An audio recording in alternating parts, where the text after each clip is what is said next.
hell deliver up their dead to be judged at the great white throne judgment of God. And whosoever's name is not found written in the Lamb's book of life will be cast into the lake that is burning with fire, which is the second death. And so, whoever overcomes shall not be hurt of the second death. Church of Pergamos. Smergamus. I don't know where that one is. Pergamum. Pergamos had a great library. Mark Antony gave this library, moved it from Pergamos to Alexandria, Egypt, as a gift for his girlfriend, Cleopatra. They say that there were 2,000 volumes in this library in Pergamum. And unto the church in Pergamos write these things, saith he that has the sharp sword with two edges. Now, back in chapter 1, the description of Christ, the word that went forth out of his mouth was like a sharp two-edged sword. So he that hath the sharp sword with the two edges. I know thy works, and where you dwell, even where Satan's throne is. But you hold fast my name. You've not denied my faith, even in those days wherein Antipas was my faithful martyr, who was slain among you where Satan dwells. But I have a few things against thee, because you have there those that hold the doctrine of Balaam, who taught Balak to cast a stumbling block before the children of Israel, to eat things that were sacrificed unto idols, and to commit fornication. So you have also them that hold to the doctrine of the Nicolaitans, that which Ephesus did not have, Pergamos does have. They began to set up the priesthood over the laity. And again, the Lord declares his hatred of this. His call, repent, or else I will come unto you quickly, and I will fight against them with the sword of my mouth, my word. And he that hath an ear, let him hear what the Spirit is saying to the churches.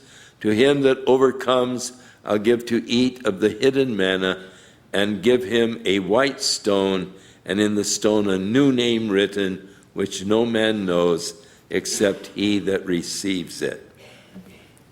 So unto the angel of the church of Smyrna, Pergamos, getting it mixed up with Smyrna. These things saith he, the message of Jesus to this church. Again, I know thy works. Now again, going back to Smyrna, remember, he didn't have any condemnation for it. It's going to be suffering. It's going to be a church that is going to experience heavy persecution and martyrdom.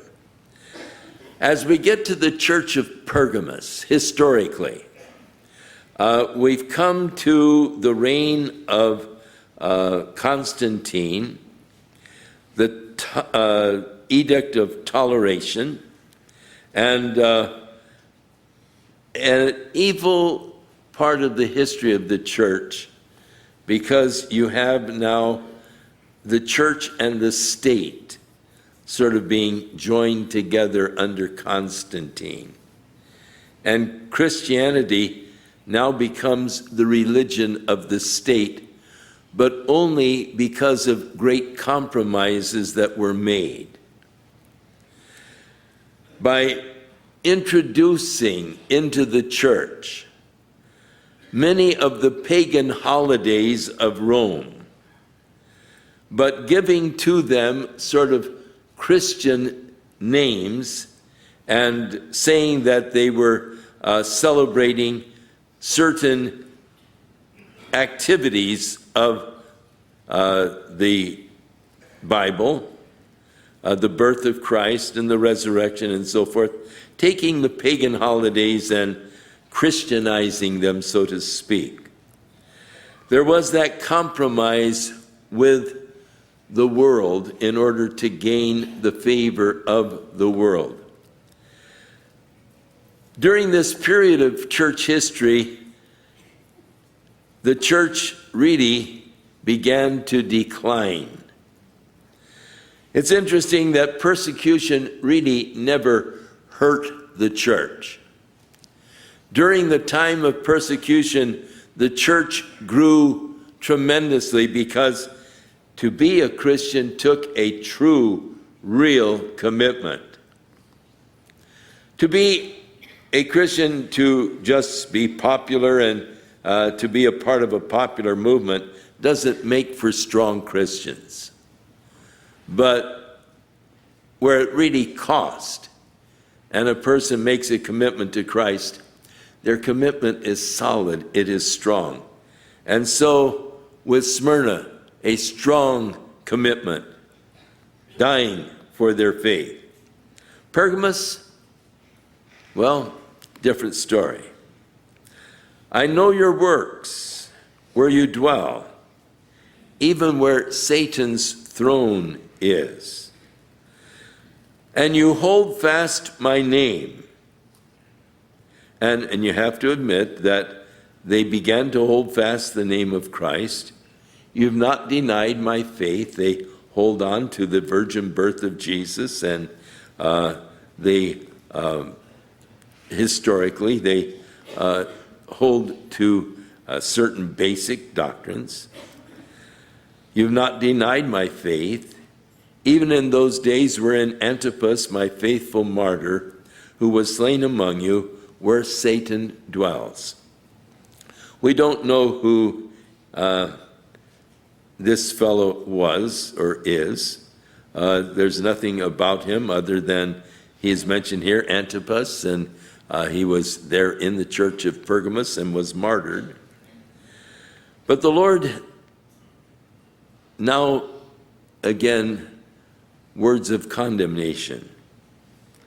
I have a few things against you, because you have there those that hold the doctrine of Balaam, who taught Balak to cast a stumbling block before the children of Israel, to eat things that were sacrificed unto idols, and to commit fornication.